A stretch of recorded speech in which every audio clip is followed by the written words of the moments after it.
오늘 함께 살펴볼 말씀은 요한일서 2장 1절에서 11절 말씀입니다. 제가 읽겠습니다. 나의 자녀들아, 내가 이것을 너희에게 쓰면 너희로 범죄하지 않게 하려 함이라. 만일 누가 범죄하여도 아버지 앞에서 우리에게 대언자가 있으니 곧 의로우신 예수 그리스도시라. 그는 우리 죄를 위한 화목제물이니 우리만 위할 뿐 아니요 온 세상의 죄를 위하심이라. 우리가 그의 계명을 지키면 이로써 우리가 그를 아는 줄로 알 것이요 그를 아노라 하고 그의 계명을 지키지 아니하는 자는 거짓말하는 자요 진리가 그 속에 있지 아니하되 누구든지 그의 말씀을 지키는 자는 하나님의 사랑이 참으로 그 속에 온전하게 되었나니 이로써 우리가 그의 안에 있는 줄을 아노라. 그의 안에 산다고 하는 자는 그가 행하시는 대로 자기도 행할지니라. 사랑하는 자들아, 내가 새 계명을 너희에게 쓰는 것이 아니라 너희가 처음부터 가진 옛 계명이니 이 옛 계명은 너희가 들은 바 말씀이거니와 다시 내가 너희에게 새 계명을 쓰노니 그에게와 너에게도 참된 것이라. 이는 어둠이 지나가고 참 빛이 벌써 비침이니라.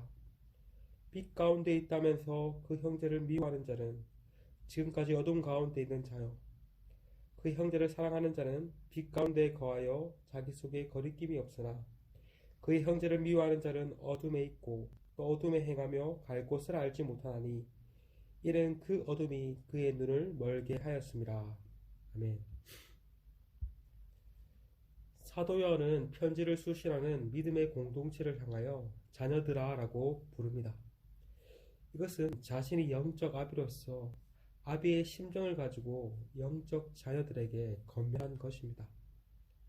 요한은 이 편지, 곧 요한 1서를 쓰는 것은 너희로 하여금 죄를 범하지 않게 하려 함이라 라고 말을 합니다. 믿음의 공동체가 거짓 교사들의 가르침에 미혹되므로 그들과 같이 죄를 지도록 하지 않기 위해서 이것을 기록했다는 것입니다. 그러나 만일 누구든지 죄를 범하여도 하나님 앞에 대언자가 있다고 말을 합니다. 그 대언자가 누구십니까? 곧 의로우신 예수 그리스도라고 말을 합니다. 예수님께서 성도의 대언자가 되신다는 말입니다. 여기서 대언자란 법정적 용어로 변호자를 뜻합니다. 요한복음 14장 16절에서 예수님께서는 제자들에게 또 다른 보혜사를 내가 보내주시겠다라고 말씀하셨습니다. 여기서 보혜사라고 번역된 말이 오늘 본문에서 대언자와 같은 말입니다. 요한복음에서 또 다른 보혜사란 성령님을 가리키는데 예수님께서 또 다른 보혜사라고 말씀하신 것은 자신이 예수님 자신도 보혜사시라는 말입니다. 이처럼 예수님은 스스로를 보혜사, 곧 대언자라고 말씀하셨습니다. 누구든지 범죄하였을 때 정직하게 자신의 죄를 자백하면 그리스도께서 하나님 앞에서 자신의 십자가 희생의 근거로 범죄한 성도들을 위하여 변호해 주십니다. 그래 모든 불의에서 깨끗게 하십니다. 우리의 의로움의 근거도 여기에 있습니다. 우리가 진짜 완전히 의롭기 때문에 하나님께 받아지는 것이 아닙니다. 우리는 여전히 연약하고 부족하나 우리를 위해서 하나님께 변호해 주시는 그 그리스도가 계시기 때문에 그 그리스도의 십자가 공로를 통해서 우리는 하나님 앞에서 의롭다 인정받을 수 있는 것입니다. 이어서 사도 요한은 2절에서 그리스도께서 우리 죄를 위한 화목제물이시다고 말을 합니다. 요한일서 4장 10절에서도 하나님이 우리를 사랑하사 우리 죄를 속하기 위하여 화목제물로 그의 아들을 보내셨다라고 말을 합니다. 여기서 화목제물이란 인간의 죄를 향한 하나님의 진노를 그치게 하기 위해 하나님께 드리는 제물을 가리킵니다. 예수님은 인간의 죄를 대신하여 십자가에서 완전한 희생 제물이 되심으로 죽으셨습니다. 그리하여 하나님의 진노가 그치게 되었습니다.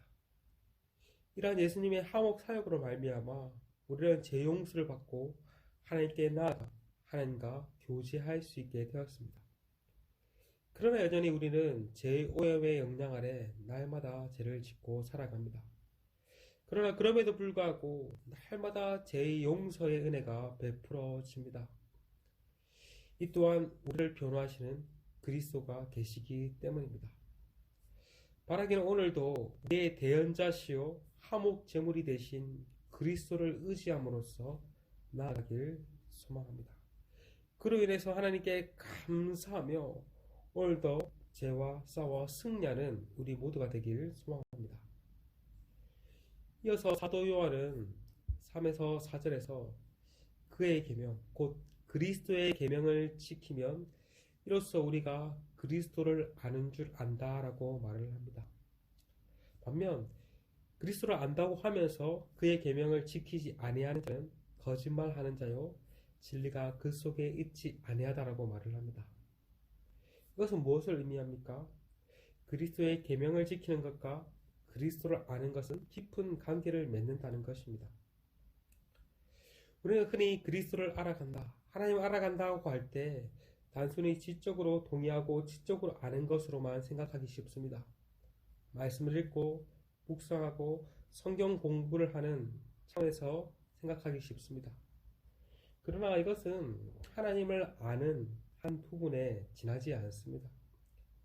그리스도를 안다는 것, 하나님을 안다는 것은 이런 지적인 차원을 넘어서 그분과 인격적인 교제를 누리는 것을 가리킵니다. 어떻게 그리스도와 하나님과 인격적인 교제를 누릴 수 있습니까? 그것은 바로 그분의 말씀을 지킬 때 가능합니다. 말씀을 순종함으로써 그리스도와 하나님의 관계가 더욱더 깊어집니다. 친밀해집니다. 우리가 이렇게 말씀을 듣고 읽고 묵상하는 궁극적인 이유 또한 여기에 있습니다. 결국 말씀의 순종함을 통해 그리스도와 하나님과 더욱 친밀한 관계를 누리기 위함입니다. 그리고 그 말씀에 대한 순종을 통해 우리는 우리가 하나님의 자녀임을, 그리스도 안에 있음을, 진리 안에 있음을, 빛된 자녀임을 증거할 수 있습니다. 바라기는 오늘 하루도 단 한 절이라도 우리의 삶 가운데 말씀을 적용하고 말씀의 순종함을 통해서 그리스도와 하나님과 친밀하게 교제를 누리는 은혜가 있기를 소망합니다. 이어서 사도 요한은 믿음의 공동체를 향해 사랑하는 자들아 라고 부릅니다. 7절에 사랑하는 자들아, 내가 새 계명을 너에게 쓰는 것이 아니라 내가 처음부터 가진 옛 계명이니 이 옛 계명은 너희가 들은 바 말씀이거니와. 요한은 사랑하는 자들아 라고 부르며 사랑의 계명을 지킬 것을 권면합니다. 요한은 먼저 내가 새 계명을 너에게 쓰는 것이 아니라 라고 말을 하죠. 이 말은 이 편지를 받는 성도들이 전혀 알지 못하는 새로운 계명을 쓰는 것이 아니라는 말입니다. 요한은 너희가 처음부터 가진 옛 계명, 곧 성도들이 믿기 시작할 때부터 가진 옛 계명을 쓴다고 말합니다. 여기서 옛 계명이란 구약의 율법을 가리킵니다. 그런데 이어서 8절에서는 다시 너희에게 새 계명을 쓴다라고 말을 하죠. 예수님께서도 제자들에게 새 계명을 너희에게 주노니 너희가 서로 사랑하라라고 말씀하셨습니다. 참 빛이신 예수님을 통해서 어둠의 시대가 지나가고 새 시대가 열렸습니다.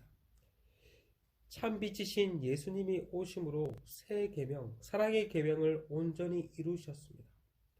그리고 성도들은 이제 성령님을 통해서 성령님의 부어짐을 통해서 새 계명에 지킬 수 있게 되었습니다. 요한은 그리스도를 통해서 새 시대가 열렸으니 새 계명을 쓴다라고 말하며 형제를 사랑할 것을 말을 합니다. 빛 가운데 있다 하면서 곧 빛의 자녀다, 빛이신 예수님을 믿는다고 하면서 형제를 미워하는 것은 여전히 어두운 가운데 있는 것이라고 말합니다. 합당하지 않다는 것이죠. 반대로 형제를 사랑하는 자는 빛 가운데 가는 것이라고 말을 합니다.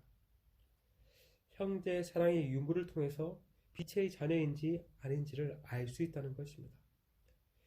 이외에도 요한은 거듭해서 요한 1서를 통해서 형제를 사랑할 것을 권면합니다. 그래서 율법의 완성은 사랑이기 때문입니다. 성도는 사랑을 통해서 자신이 하나님의 자녀임을 증명합니다. 뿐만 아니라 사랑을 통해서 하나님을 증거할 수 있습니다. 바라기는 우리 가운데 오늘도 하나님의 사랑이 충만히 부어져서 이웃 사랑으로 또 그것이 흘러가기를 소망합니다. 여전히 우리는 사랑이 없습니다. 그러기에 오늘도 하나님을 의지함으로써 성령님을 의지함으로써 그 하나님의 충만한 사랑 가운데 우리가 거할 뿐만 아니라 그 사랑을 오늘도 사랑이 필요한 자들에게 흘려보내는 우리 모두가 되시길, 그래야 해서 하나님의 그 사랑이 온전히 우리 가운데 속하길 간절히 소망합니다. 시간 말씀을 붙잡고 기도했으면 좋겠습니다.